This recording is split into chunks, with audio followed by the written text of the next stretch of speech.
안녕하십니까? 기도로서 오늘 말씀 시작하겠습니다. 은혜와 사랑이 많으신 하나님 감사를 드립니다. 저희를 구원하여 주시고 또한 저희와 함께 하시며 주님의 뜻 가운데로 인도해 가시는 주님, 저희의 연약함을 아시기에 저희들에게 또한 하나님의 은혜와 능력을 더해 주시기에 더욱 감사를 드립니다. 오늘도 말씀 앞에 저희들을 불러주시고 말씀을 통해 하나님의 뜻을 알려주시며 또한 하나님의 지혜를 더해 주시는 하나님, 오늘 저희에게 허락하신 시간들을 통해서 더욱 저희들의 모습을 또한 돌아보고 하나님 앞에 올바로 나갈 수 있는 저희들이 되기를 바라옵니다. 코로나 사태로 어수선한 이 시기에 더욱더 주님을 향한 마음 굳건히 세워주시고 또 영육 간의 건강도 하나님께서 지켜주시기를 간절히 기도드립니다. 주님께서만 나타나시는 귀한 시간으로 인도해 주시기를 기도드립니다. 저희를 사랑하시는 예수님 이름으로 기도드렸습니다. 아멘. 성경 말씀 찾겠습니다. 고린도전서 10장 31절 말씀입니다. 신약 성경 고린도전서 10장 31절 말씀입니다.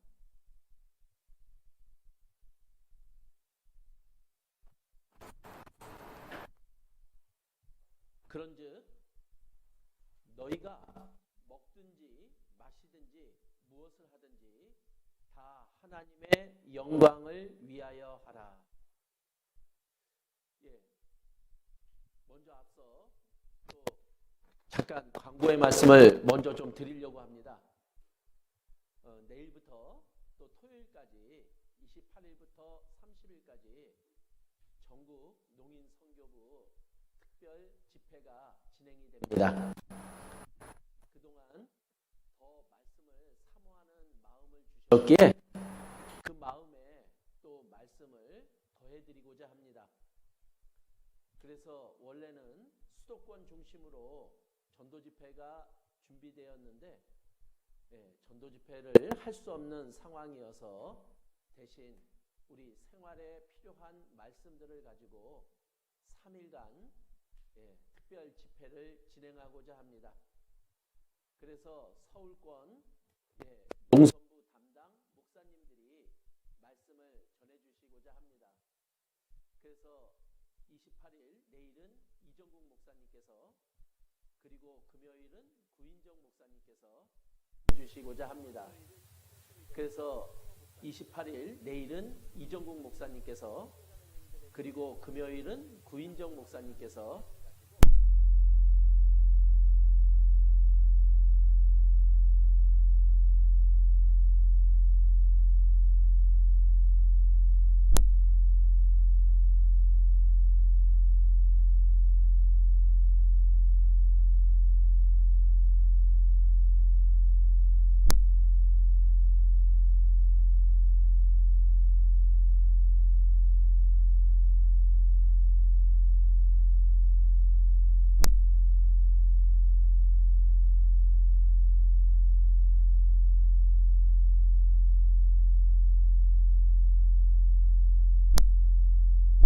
마시든지 무엇을 하든지 다 하나님의 영광을 위하여 하라고 그랬습니다. 자, 그러면은 지금 하나님의 영광이 무엇이냐라는 거예요. 근데 하나님의 영광은 하나님의 존재, 그러니까 하나님 자신을 이야기를 하는 겁니다. 그리고 하나님의 성품, 본성을 이야기하기도 하고요. 하나님이 계시다라는 것을 의미하기도 합니다. 그래서 우리가 성경에는 하나님의 영광을 본다 이런 말이 나오기도 합니다. 그런 걸 하나님의 영광을 본다라는 말의 뜻이 뭐냐면은 하나님이 어떤 분을 알게 된다 이런 뜻입니다. 그래서 예수님을 보고 사람들은 예수님을 통해 하나님의 영광을 보았다라고 말을 합니다. 즉 예수님을 통해서 하나님을 알게 됐다. 하나님이 나타났다. 하나님이 어떤 분인지를 알게 됐다. 이런 말인 거죠. 근데 먹든지 마시든지 무엇을 하든지 하나님의 영광을 위하여 하라. 하나님의 영광을 위하여 하라라는 말은 뭐냐? 바로 하나님의 영광이 하나님의 성품이니까 또한 예수님의 성품이기도 한 겁니다. 즉 예수님의 마음을 품어라. 이것이 하나님의 영광을 위하여 하라라는 얘기죠.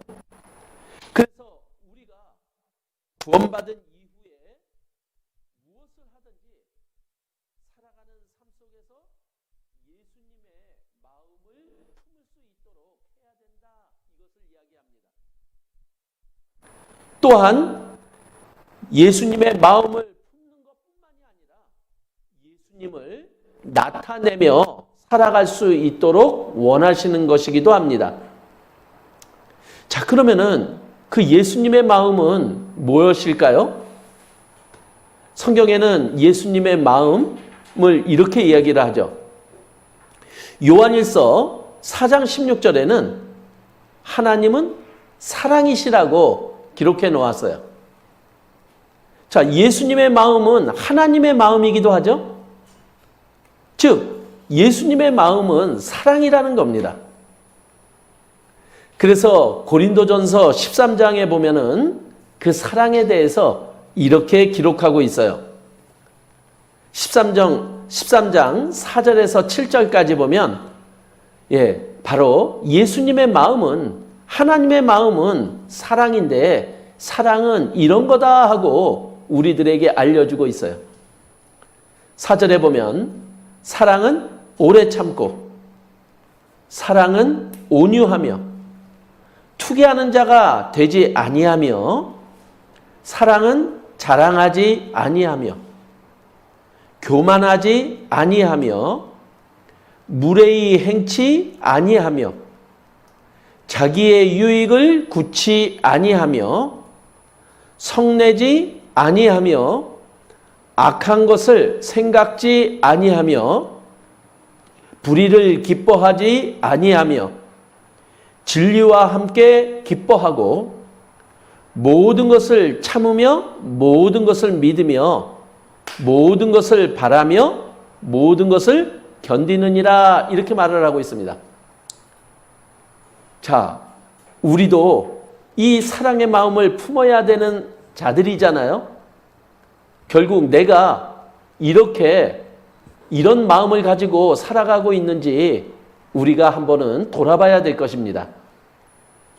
또 다른 성경에는 말씀에는 예수님의 마음을 성령의 열매로 표현을 하고 있어요. 그래서 갈라디아서 5장 22절에서 23절까지에는 성령의 열매하면서 9가지를 기록하고 있어요. 그런데 이 9가지 열매가 바로 예수님의 마음이고 하나님의 마음이기도 합니다. 그런데 그 예수님의 마음을 말씀에 성령의 열매로 표현하고 있는 거예요. 즉 우리가 구원받은 이후에 이러한 예수님의 마음을 열매 맺듯이 맺어가야 될 것을 우리들에게 요구하고 있는 겁니다. 그런데 이것을 다 설명하려면 시간이 안 돼서 이 부분은 나중에 한 번 더 정확하게 자세하게 설명드리는 시간을 가져보도록 하겠습니다. 또 성경에는 예수님의 마음을 이렇게 표현하고 있어요. 마태복음 11장 29절에요. 나는 마음이 온유하고 겸손하니 나의 멍에를 메고 내게 배우라. 그러면 너희 마음이 쉼을 얻으리니. 예수님이 이렇게 말씀하신 거예요. 예수님의 마음이 온유하고 겸손하다 이렇게 말을 하고 있는 거예요. 그러니까 예수님의 마음은 온유하고 겸손이 바로 예수님의 마음이라고 표현하고 있는 거예요. 즉 우리의 신앙생활은 바로 이렇게 예수님의 마음을 품어가는 거예요. 즉 예수님을 닮아가는 겁니다. 우리가 구원받았다면 시간이 지나가면 지나갈수록 우리가 신앙생활을 하면 할수록 우리는 예수님처럼 변해가야 되는 거예요. 즉 예수님의 마음을 품은 자로 변해가야 된다라는 얘기죠. 또한 우리가 구원받은 이후에는 나를 통해서 예수님을 나타내는 삶을 살아가는 게 신앙생활이다 이렇게 말을 하고 있는 거예요. 자, 그런데 예수님을 나타내려면 어떻게 해야 되느냐? 바로 예수님을 본받아서 그러한 삶을 나타내면 되는 거예요. 자, 그렇다면은 신앙생활을 잘한 사람을 성경에서 우리는 찾아볼 수 있어요. 구약 성경에는 신앙생활을 잘한 사람 중에 한 사람을 꼽으라면 다윗을 꼽을 수 있을 겁니다. 근데 다윗을 성경에서 이렇게 설명하고 있어요. 사도행전 13장 22절에는 다윗을 어떻게 표현하고 있느냐? 내 마음에 합한 사람이라 이렇게 표현하고 있는 거예요. 하나님이 다윗을 보고 내 마음에 합한 사람, 즉 하나님이 내 마음과 같은 마음을 가진 사람이 다윗이다 이렇게 설명하고 있는 거예요. 그런데 하나님의 마음과 같은 마음을 품고 있다는 것은 너무나 중요하다는 거죠. 왜냐하면 하나님은 그렇게 말씀하시고 뒤에 이렇게 이야기하고 있거든요. 내 마음에 합한 사람을 통해서 내 뜻을 다 이루게 할 것이다 이렇게 말씀하고 있는 거예요. 즉 하나님은 우리를 구원해 주시고 우리가 하나님의 마음, 예수님의 마음을 갖기를 원하셔요. 왜냐? 바로 나를 통해서 하나님의 뜻을 이루어 가시려고 우리가 그렇게 하나님의 마음을 품기를 바라시는 거예요. 그래서 하나님은 다윗을 통해서 하나님의 뜻을 이루어 가셨던 거예요. 또 신약 성경에서 신앙생활을 잘한 사람 한 사람을 꼽으라면 바로 사도 바울을 우리는 이야기할 수 있을 겁니다. 근데 고린도전서 11장 1절에는 이렇게 사도 바울은 얘기하고 있어요. 내가 그리스도를 본받는 자 된 것 같이 너희는 나를 본받는 자 되라. 즉 사도 바울은 예수님을 본받아서 살았다라는 거예요. 즉 예수님을 쫓아가며 살았다라는 거죠. 그렇다면은 바로 사도 바울은 자신을 통해서 예수님을 나타내는 삶을 살았다는 이야기입니다. 그래서 하나님은 사도 바울을 통해서 또 하나님의 뜻을 이루어가는 일을 하신 겁니다. 자, 그래서 사도 바울은 또 우리들에게도 나를 본받는 자 되라 이렇게 자신 있게 이야기할 수 있었던 거예요. 그리고 우리들에게 하나님의 영광을 위하여 하라 이렇게 말씀할 수 있는 겁니다. 자, 그러면은 우리가 하나님의 영광에 어떻게 이룰 수 있는지 그것을 또한 우리들에게 알려줍니다. 자, 하나님의 영광은 하나님의 성품이고 예수님의 성품입니다. 근데 로마서 3장 23절에 보면 이렇게 기록이 되어 있거든요. 모든 사람이 죄를 범하였음에 하나님의 영광에 이르지 못하더니 이렇게 얘기합니다.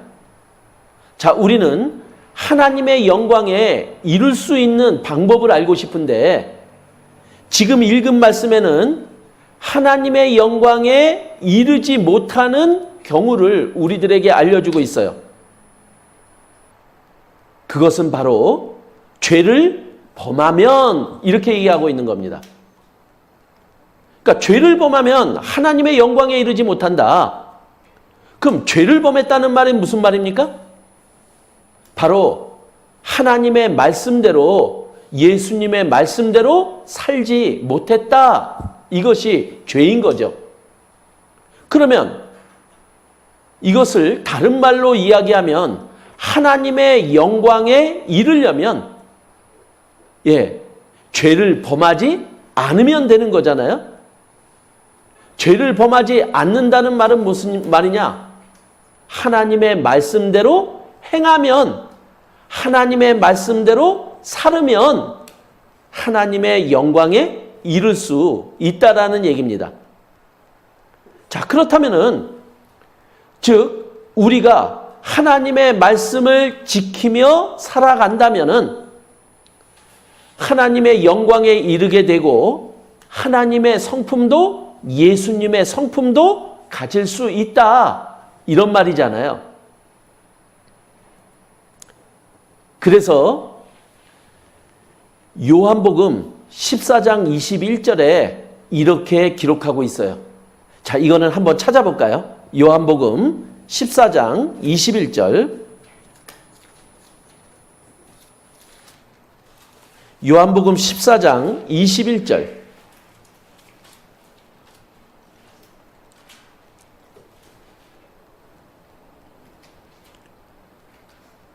나의 계명을 가지고 지키는 자라야 나를 사랑하는 자니 나를 사랑하는 자는 내 아버지께 사랑을 받을 것이요 나도 그를 사랑하여 그에게 나를 나타내리라. 자, 하나님의 말씀을 가지고 지키면 그것이 하나님이 인정하는 사랑이라는 거예요. 즉 하나님을 사랑하기 때문에 하나님의 말씀을 가지고 지켜나가는 거죠. 그러면 하나님의 사랑도 받게 되는 거예요. 자, 하나님의 사랑을 받으면 하나님의 사랑이 내 안에 들어오게 되는 거죠. 그리고 내 안에 하나님의 사랑이 또한 내가 살아가며 밖으로 나타날 수 있게 되는 거다라고 우리들에게 알려주고 있는 거예요. 그래서 하나님은 우리 사람을 창조하신 분입니다. 그리고 우리 사람을 향해서 하나님이 가지신 목적이 있어요. 그 목적이 뭐냐? 바로 우리 사람을 통해서 하나님을 나타내기를 바라는 거예요. 그리고 우리 사람을 통해서 하나님을 올바로 알 수 있도록 하시고자 하는 거예요. 그래서 우리 사람들이 하나님의 뜻대로 살아갈 수 있기를 바라고 계신 겁니다. 자, 그래서 하나님의 일이 나를 통해 이루어지려면 내가 하나님의 마음을 품어야지만 하나님의 일이 나를 통해서 이루어집니다. 즉, 우리가 하나님의 마음을 품으려면 품어야 되는데 그럼 어떻게 품을 수 있느냐라는 거죠. 그런데 이 하나님의 마음을 품고자 하는 것이 우리의 소원이 되어야 되는 거예요. 그래서 우리가 구원을 받으면 우리는 하나님과 사랑을 나누고 싶은 거예요. 사랑을 나누는 게 하나님의 말씀을 가지고 지켜나가는 거잖아요. 이것을 내가 원해야 된다라는 거죠. 그런데 내가 원하게 되면 하나님께 기도를 하게 돼요. 자, 우리 이런 거 보죠. 내가 내가 참는 게 잘 안 돼요. 그런데 참는 것은 하나님의 성품이잖아요. 그래서 참는 게 안 되는데 참고 싶어요. 그게 소원인 거죠. 그럼 그것이 내가 바라고 원하는 거라면 우리는 하나님께 기도해야 된다라는 거예요. 하나님, 저에게도 참을 수 있는 그 마음 좀 갖게 해주세요 하고 우리가 하나님께 기도하고 하나님의 도움을 받아야 되겠죠. 그런데 하나님이 우리의 그런 기도를 들어주실까요? 안 들어주실까요? 하나님도 우리 사람이 하나님의 마음을 품고 하나님의 뜻 가운데 살아가기를 원하시잖아요. 하나님의 뜻대로 하는 기도는 하나님께서 들어주신다라고 약속하셨거든요. 그러면 나도 참을 수 있는 마음 갖게 해주세요 하고 우리가 하나님께 기도한다면 하나님은 분명히 들어주실 겁니다. 그런데 우리가 그 하나님의 마음, 예수님의 마음을 아까 성령의 열매로 표현을 했잖아요. 근데 그 성령의 열매로 표현했다는 말은 뭐냐? 그냥 열매는요, 어느 한순간에 주어지는 게 아니라는 거예요. 열매가 맺히려면 과정들이 있어야지만 열매가 맺혀질 수 있는 거거든요. 그러면 내가 하나님께 참을 수 있는 마음 주세요. 그러면은 하나님은 결과, 열매를 주는 게 아니라 우리들에게 과정을 주신다라는 이야기예요. 자, 우리 구원받고 신앙생활을 하는 가운데서 우리가 경험한 것을 한번 돌아보세요. 하나님 참을 수 있는 마음 주세요. 그러면은 하나님이 옛다 참을성 이렇게 주지 않아요. 그러면 어떻게 주느냐? 나를 참지 못하게 하는 사람을 옆에 붙여주시는 거예요. 그래서 자꾸만 나를 찌르고 그리고 약을 올려요. 참지 못하게. 그러면 그 과정 속에서 그런 상황이 벌어지면 우리는 어떻게 받아들여야 되느냐? 아, 하나님이 내 기도에 응답해 주셨구나. 그러니까 나는 참아야 돼 하고 하나님을 인정하면서 그것을 이겨나가야 돼요. 그래야지만 내 안에 참는다라고 하는 열매가 맺히는 거예요. 근데 그때 참지 못하면 어떻게 될까요? 열매는 안 맺혀요. 자, 그런데 내가 참는 거 보면 하나님이 나를 도와주셨다 이 마음도 함께 갖게 되는 거예요. 그래서 와, 나도 이렇게 참을 수 있네 이런 마음을 갖게 됩니다. 그런데 하나님은요 거기서 끝나지 않아요. 하나님은 우리에게 더 큰 열매를 주고 싶어 하세요.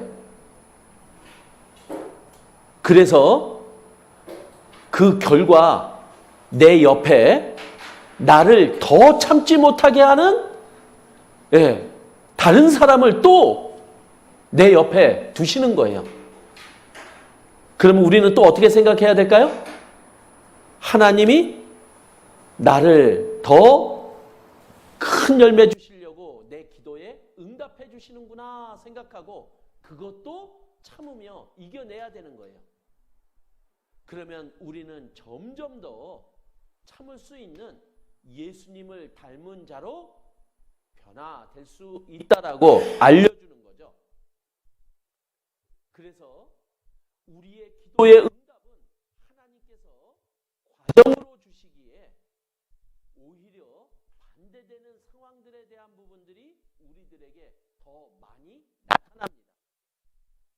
그것을 가지고 하나님이 응답하지 않으셨다 하고 잘못 받아들이면 안 되는 거예요. 그것이 바로 하나님이 우리들에게 응답해 주시는 거예요. 자, 그래서 오늘은 과연 어떤 것을 가지고 주제로 그 하나님의 마음 중에 하나를 선택을 해서 오늘 말씀으로 같이 나눠보려고 합니다. 그런데 제가 권해드리는 것보다 가장 유명한 성인이라고 불렸던 한 사람이 신앙생활을 하는데 가장 중요한 것을 우리들에게 알려주고 있거든요. 그분은 어거스틴이라고 하는 분입니다. 그분은 성인이라고 또한 불리기도 합니다. 근데 그 어거스틴이라는 분에게 신앙생활에서 가장 중요한 게 무엇입니까? 하고 물었더니 그분이 겸손입니다. 이렇게 얘기하더래요. 그래서 또 물었어요. 그러면 두 번째로 중요한 것은 무엇입니까? 하고 물었더니 그분이 그것도 겸손입니다. 하고 알려주더래요. 그래서 또 물었습니다. 그러면 세 번째로 중요한 것은 무엇입니까? 하고 또 물었거든요. 그랬더니 세 번째도 겸손입니다. 이렇게 얘기하더래요. 그럼 우리 신앙생활에서 가장 중요한 게 뭐라는 얘기죠? 겸손. 근데 그 겸손이 바로 예수님의 마음속에 들어있잖아요.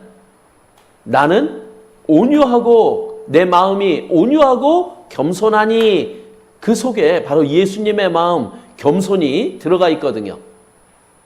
그래서 오늘은 그 하나님의 마음, 예수님의 마음, 겸손에 대한 부분들을 가지고 우리 같이 한번 나눠보려고 합니다.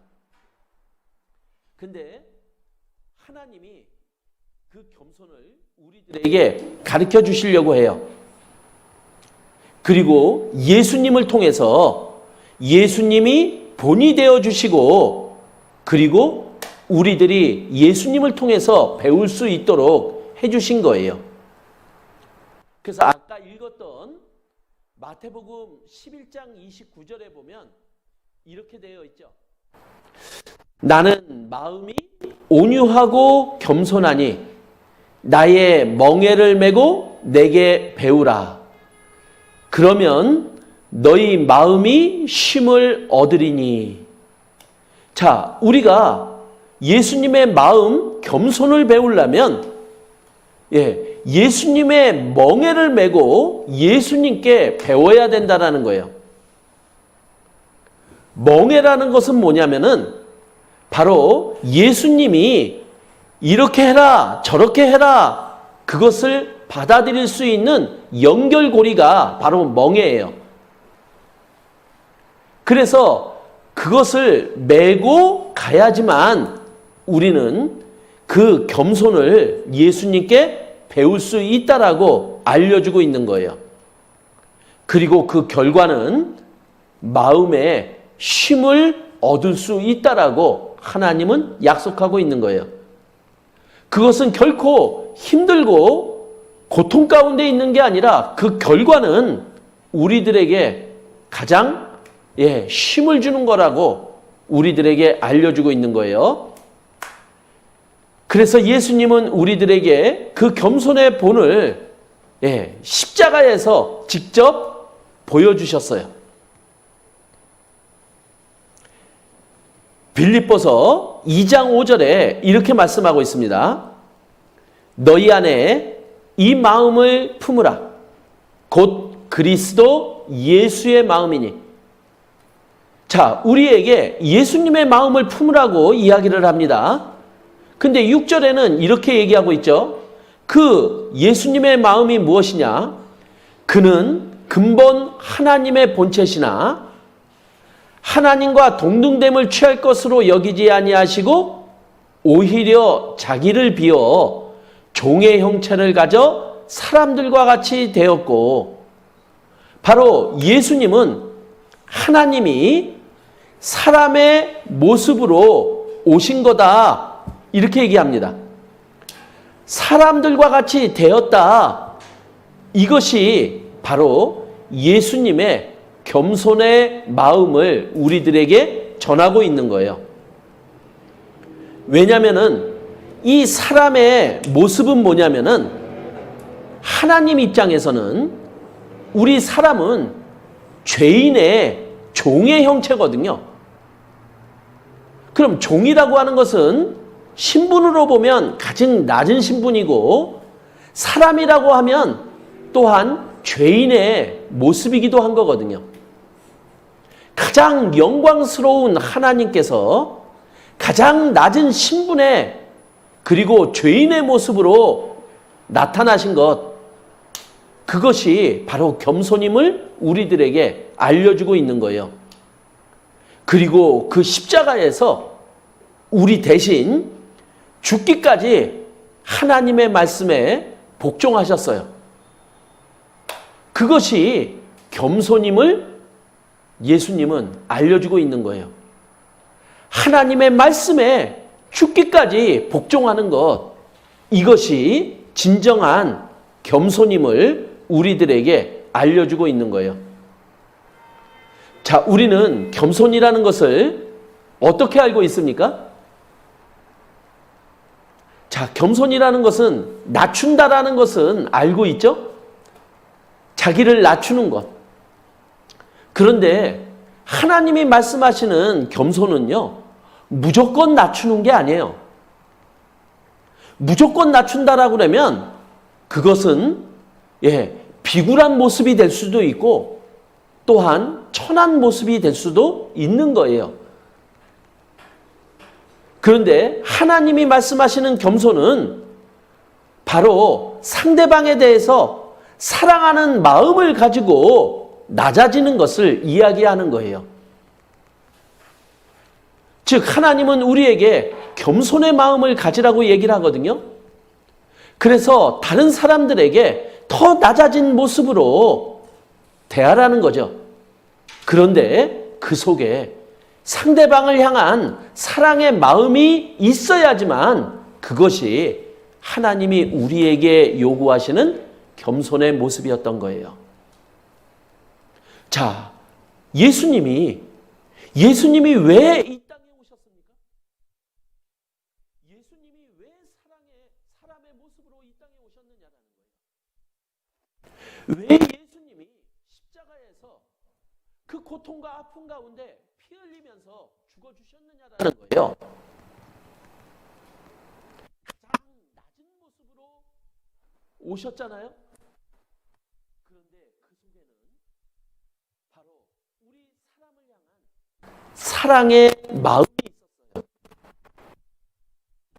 그것이 진정한 겸손이라고 우리들에게 알려주고 있는 거예요. 그래서 예수님은 세상에 오신 하나님의 모습입니다. 그리고 사람의 모습으로 오셨죠?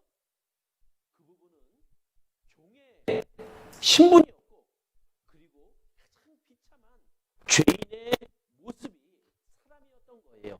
하나님께는요. 그리고 예수님이 이 세상에 오신 목적을 마태복음 20장 28절에는 이렇게 기록하고 있어요. 인자가 온 것은, 예수님이 이 세상에 오신 것은 섬김을 받으려 함이 아니라 도리어 섬기려 하고 자기 목숨을 많은 사람의 대속물로 주려 함이라, 이렇게 얘기하고 있는 거예요. 자, 예수님이 이 세상에 왜 오셨습니까? 섬기러 오셨다는 거예요. 즉 겸손의 모습인 거죠. 그리고 예수님이 이 세상에 왜 오셨습니까? 대속물로 주려고 오셨다는 거예요. 그런데 그 대속물로 주고자 하는 것이 바로 겸손의 방법이라는 거예요. 그래서 예수님이 이 세상에 오신 목적 속에는 바로 그 안에 겸손의 모습과 겸손의 방법이 다 들어가 있는 거죠. 그래서 겸손을 우리 사람들에게 회복시키고자 오셨다라는 거예요. 자, 하나님은요, 창조주십니다. 이 세상 모든 것을 창조하셨고, 당연히 우리 사람도 창조하셨어요. 그렇기 때문에 하나님은 이런 분이다 하고 우리에게 소개하고 있죠. 영광과 존귀와 능력을 받으시는 것이 합당한 분이다. 즉, 우리는 하나님을 통해서 진정한 하나님을 만날 수 있고, 그분을 보면은 존경할 수밖에 없고, 그리고 그분에게 또한 우리의 모든 능력을 드려야 될 뿐임을 우리들에게 이야기하고 있는 거예요. 즉, 하나님과 하나님이 창조한 피조물의 관계는 뭐냐? 모든 창조된 것들은 하나님을 의존할 수밖에 없는 관계다, 이 말인 거예요.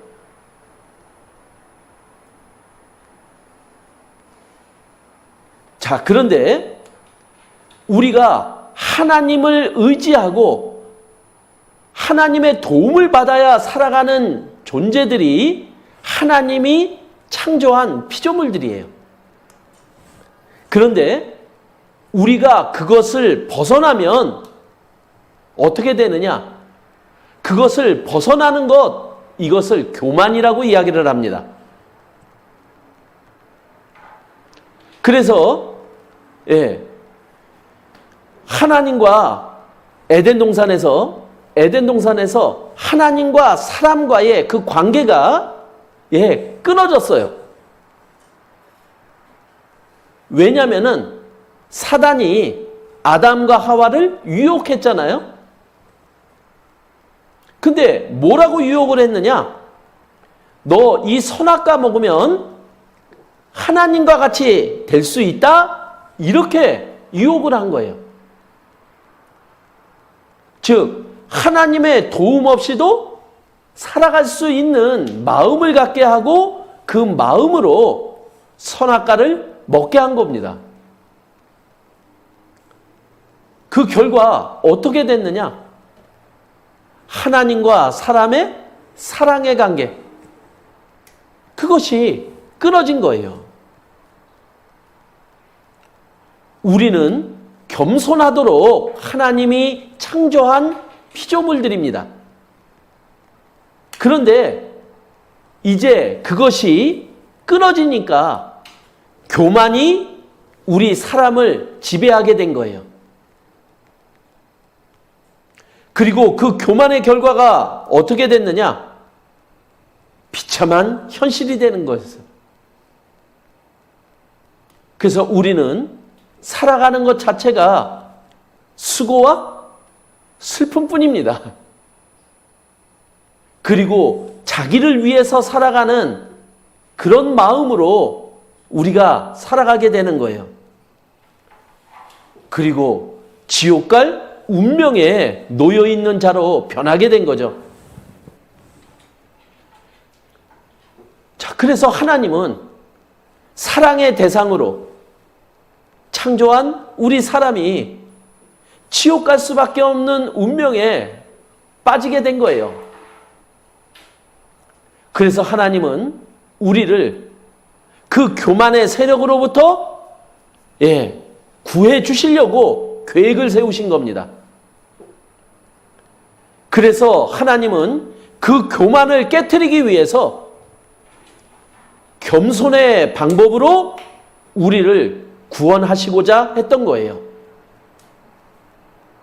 그래서 하나님은 사람의 모습으로 자기를 낮추셔서 이 땅에 오셨고, 그리고 죽기까지 복종함으로 십자가에서 피 흘려 죽어주신 거죠. 그래서 하나님의 겸손이 바로 우리의 구원이 됐고, 그 구원이 또한 우리의 나의 겸손이 되게 될 수 있다는 겁니다. 이 구원은요, 하나님의 능력인 거예요. 그리고 그 하나님의 능력은 겸손을 통해서 나타난다라는 거예요. 그래서 우리가 겸손을 통해서 겸손해질 수 있는 상태가 된 겁니다. 그리고 그 겸손의 마음을 계속해서 품어가고 그 겸손을 나타내며 살아간다면은 또한 하나님의 능력이 나를 통해서 역사하신다라는 것을 우리들에게 알려주고 있는 거예요. 그래서 예수님은 이 세상에 오셔서 우리들에게 겸손의 모습을 보여주셨어요. 그래서 예수님은 사람의 모습으로 오셨기 때문에 바로 사람의 마땅한 위치를 지켜가는 것을 우리들에게 보여주신 겁니다. 그 사람의 위치는 뭐냐? 바로 하나님을 떠나서는 아무것도 할 수 없다. 이것이 사람의 위치인 거예요. 그래서 예수님은 무엇을 할 때마다 하나님께 기도하고 그리고 하나님을 의지하며 그 삶의 모습을 우리들에게 보여주셨던 거예요. 그래서 성경 말씀에 보면 곳곳에 바로 예수님의 말씀 속에 그 이야기들이 들어있는 거예요. 그래서 요한복음 5장 19절에도 아무것도 스스로 할 수 없나니 이렇게 고백하고 있는 겁니다. 그리고 요한복음 5장 30절에도 그렇고 곳곳에 바로 하나님 아버지를 떠나서는 아무것도 할 수 없다. 이것이 사람의 본분이다. 위치다. 그것을 손수 보여주셨던 거예요. 그리고 예수님은 또 겸손의 본을 어떻게 보여주셨느냐? 죽기까지 하나님의 말씀에 순종한 겁니다. 자, 예수님은 대속물이 되어서 우리의 죄값 대신에 피를 흘려 죽어주시라고 이 세상에 보내진 자예요. 근데 그것은 너무나 큰 고통이었던 거예요. 그런데 예수님은 죽기까지 순종했던 거예요. 그리고 그 죽음으로 하나님의 뜻을 나타낸 거죠. 그것이 바로 예수님이 보여주신 겸손이었던 거예요. 그래서 그 죽음으로 하나님의 능력이 나타난 거예요. 그래서 예수님이 십자가에서 죽기 전에 뭐라고 말씀하셨습니까? 다 이루었다 이렇게 말씀하잖아요. 그런데 바로 그 예수님의 죽음을 통해서 이 세상 모든 사람들의 죄를 용서할 수 있는 하나님의 능력이 나타난 거예요. 그런데 그 죽음은 거기서 끝나는 게 아니죠? 그 겸손의 결과가 어떻게 됐느냐? 이 세상 모든 사람들의 죄를 용서하셨고 그리고 바로 예수님을 영광의 보좌 우편에 앉게 하신 겁니다. 가장 영광의 자리에 앉게 하신 거예요. 바로 겸손의 삶을 사셨던 예수님의 결과입니다. 그래서 이제 우리에게도 그 겸손의 삶이 나타나야 되는 겁니다. 그래서 우리에게 이러한 삶을 요구하시는 거죠. 갈라디아서 2장 20절에 보면요. 내가 그리스도와 함께 십자가에 못 박혔나니 그런즉 이제는 내가 산 것이 아니요 오직 내 안에 그리스도께서 사신 것이라. 자, 우리는 십자가에서 피 흘려 죽어주신 예수님을 통해서 구원을 받았습니다. 자, 그런데 예수님은 나 대신 죽어주신 거잖아요. 나의 죄값 대신 죽으신 거잖아요. 그래서 우리는 십자가에 죽으신 예수님을 보면서 이런 마음을 가지라는 거예요. 나도 십자가에서 예수님과 함께 나도 죽었다, 이렇게요. 그래서 이제 그 십자가의 사랑을 받은 나는 앞으로 살아가는 나의 삶은 이전에 죄인으로 살았던 나는 죽었다, 이렇게 여기며 살으라는 거예요. 그게 예수님이 가르쳐 주신 겸손의 삶이고 겸손의 본이라고 알려주고 있는 거예요. 그래서 이제는 내가 하나님의 뜻 가운데 살아가야 되겠다, 이런 마음을 가지라는 거예요. 그래서 우리는 하나님의 말씀에 순종하며 살아가야 될 것을 알려주고 계신 거예요. 자, 그래서 우리 그리스도인이 가져야 될 겸손, 그 예수님의 겸손을 조금 정리를 좀 한번 해보려고 합니다. 자, 겸손이 뭐냐? 바로 하나님을 인정하는 마음이 겸손이라고 이야기를 하는 거예요.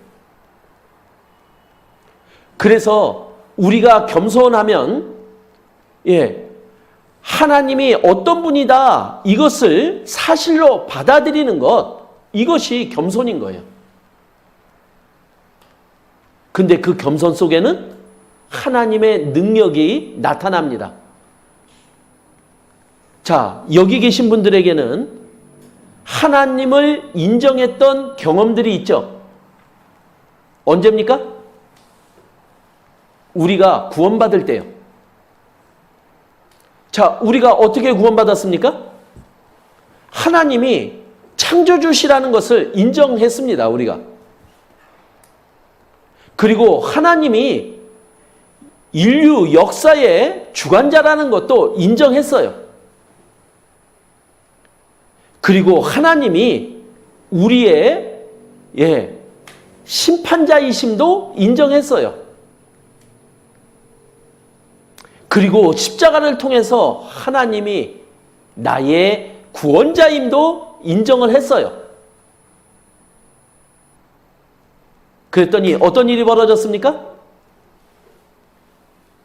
영원히 지옥 갈 내가 천국 갈 수 있는 놀라운 하나님의 능력이 나에게 나타난 겁니다.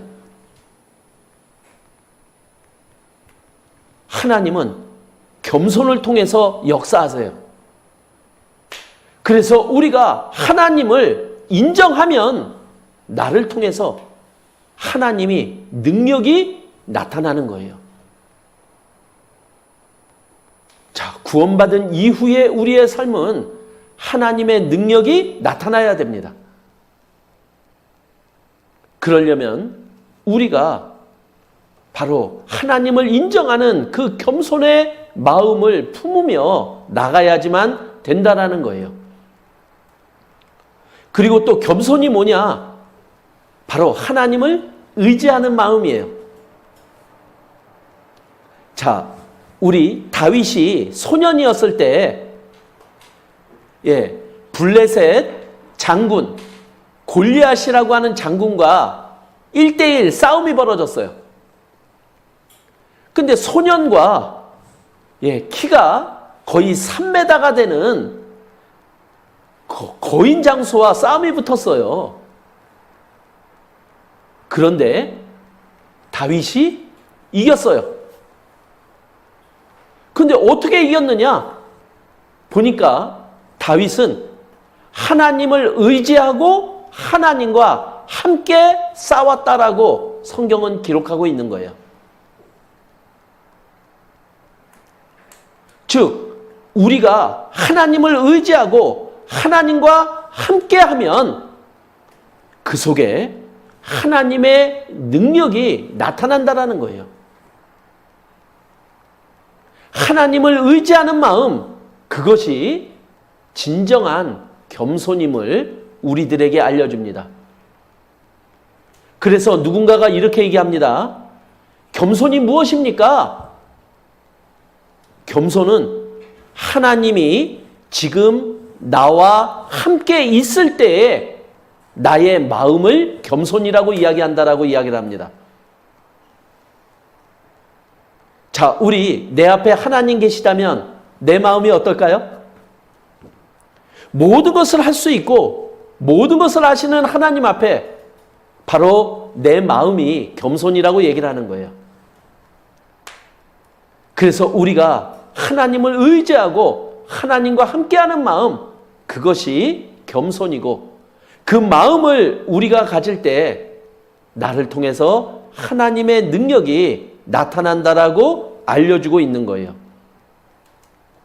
그래서 이 성경 속에 하나님을 의지했던 많은 사람들에게 하나님의 능력이 나타났던 겁니다. 그래서 겸손이 뭐냐? 하나님과 나의 차이를 분명히 아는 것, 이게 겸손이다 이야기를 하는 거예요. 근데 우리가 가끔 하나님과 맞먹으려고 그래요.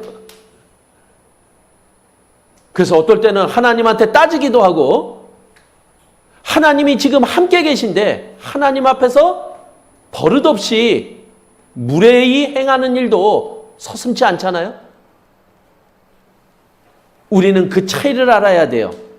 그래서 겸손이 무엇이냐 묻는다면 모든 능력은 하나님께 있습니다. 이것이 겸손이라고 우리들에게 알려주고 있는 거예요.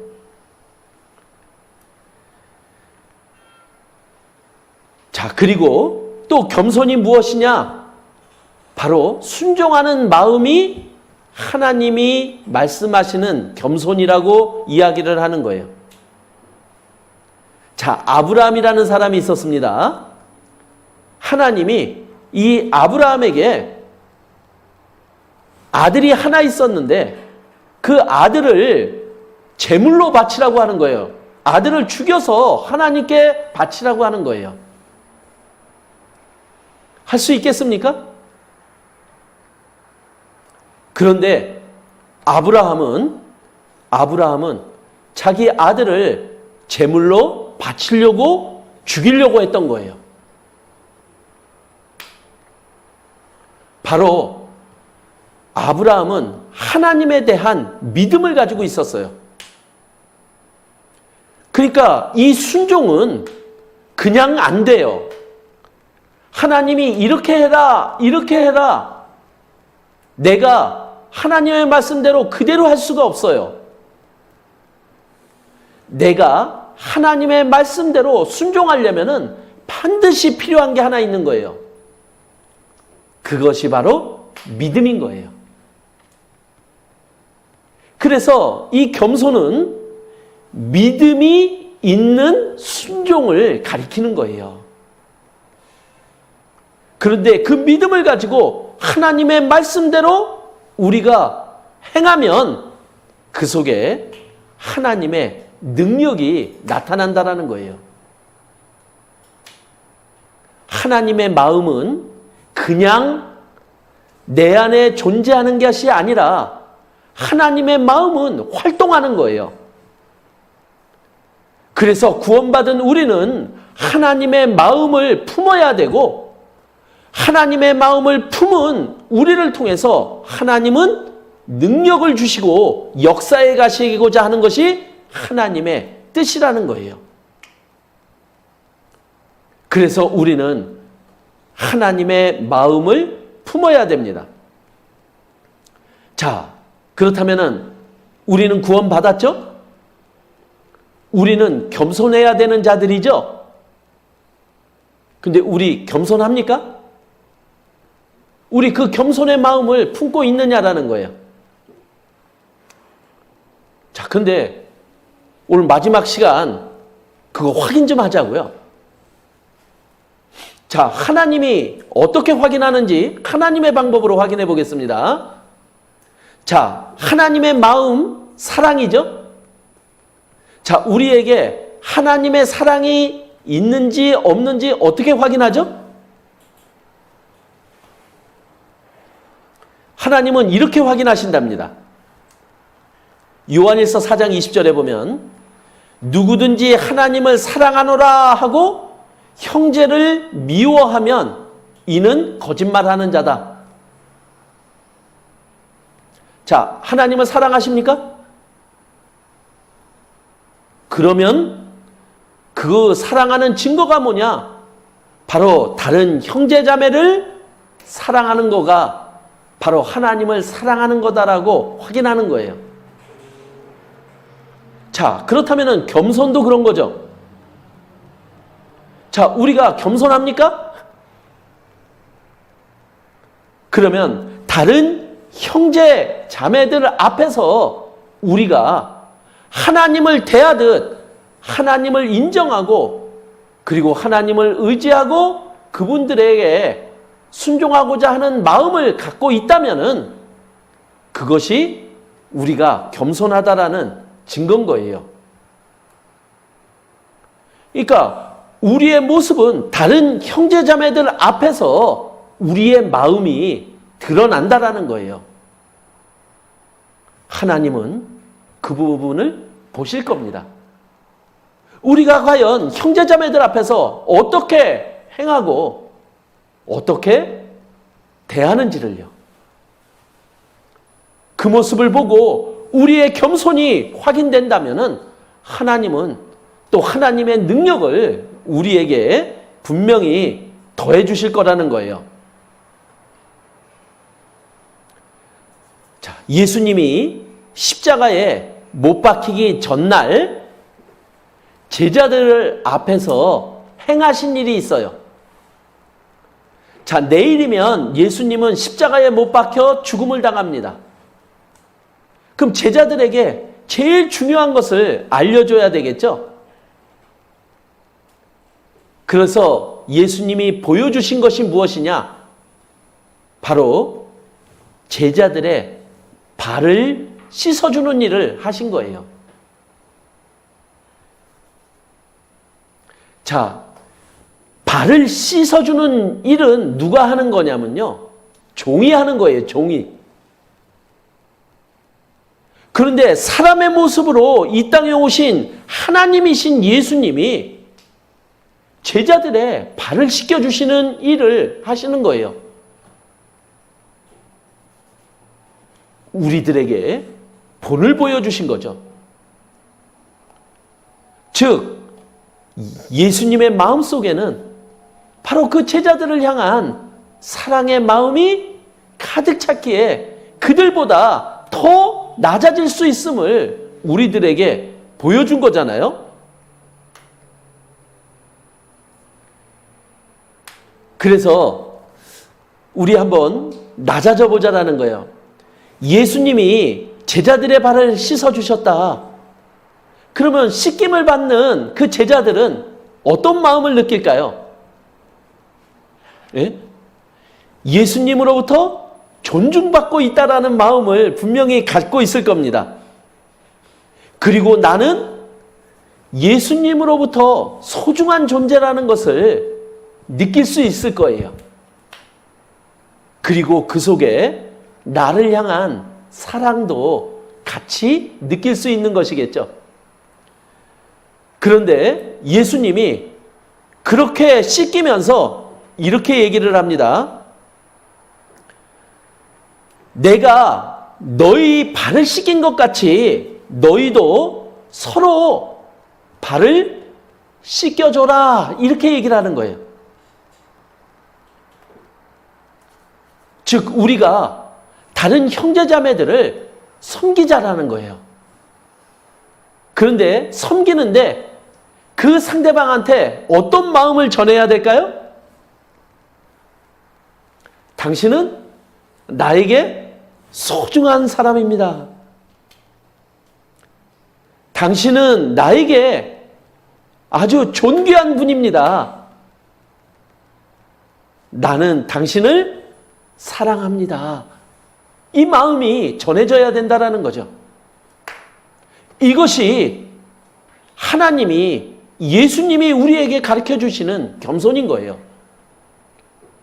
우리가 구원받았다면 그 마음을 가지고 살아갈 때 우리를 통해서 예수님이 나타나고 하나님의 능력이 나타날 수 있음을 알려주고 있는 거예요. 우리는 예수님의 마음을 품어야 되는 자들입니다. 근데 그 예수님의 마음 속에서 신앙생활에서 가장 중요한 것, 그것은 분명히 겸손이라는 거예요. 예수님이 보여준 그 마음을 우리가 품고 나가보자라는 거예요. 그러면 우리의 사랑은 점점 커질 겁니다. 그 사랑을 받은 자도 또 그 사랑을 전할 겁니다. 그리고 그 속에 하나님의 능력이 나타나고 하나님의 뜻이 이루어지는 일들이 우리를 통해서 나타난다라는 거죠. 얼마나 대단한 일입니까? 그래서 오늘은 바로 그 예수님의 마음, 하나님의 마음, 그 겸손을 소개해 드립니다. 그리고 우리가 서로 예수님처럼 그렇게 발을 씻겨주고 섬기는 우리가 되어보면 어떻겠습니까? 예, 오늘 10분 늦게 시작해서 10분 늦게 끝났습니다. 1시간 딱 진행했습니다. 기도로서 마치겠습니다. 은혜와 사랑이 많으신 하나님 감사를 드립니다. 저희를 구원하여 주시고 또한 구원받은 저희가 예수님의 마음을 품으며 살아가기를 바라시는 주님, 또한 저희에게 허락하신 그 신앙생활 속에 가장 중요한 예수님의 마음, 겸손을 또한 오늘 말씀으로 함께 알아보았습니다. 우리 모두가 그 겸손의 마음을 품으며 또한 서로 섬기는 우리가 되기를 바랍니다. 그래서 그 겸손을 통해 하나님의 능력이 나타나고 하나님의 뜻이 이루어질 수 있기를 간절히 기도드립니다. 저희를 사랑하시는 예수님 이름으로 기도드렸습니다. 아멘.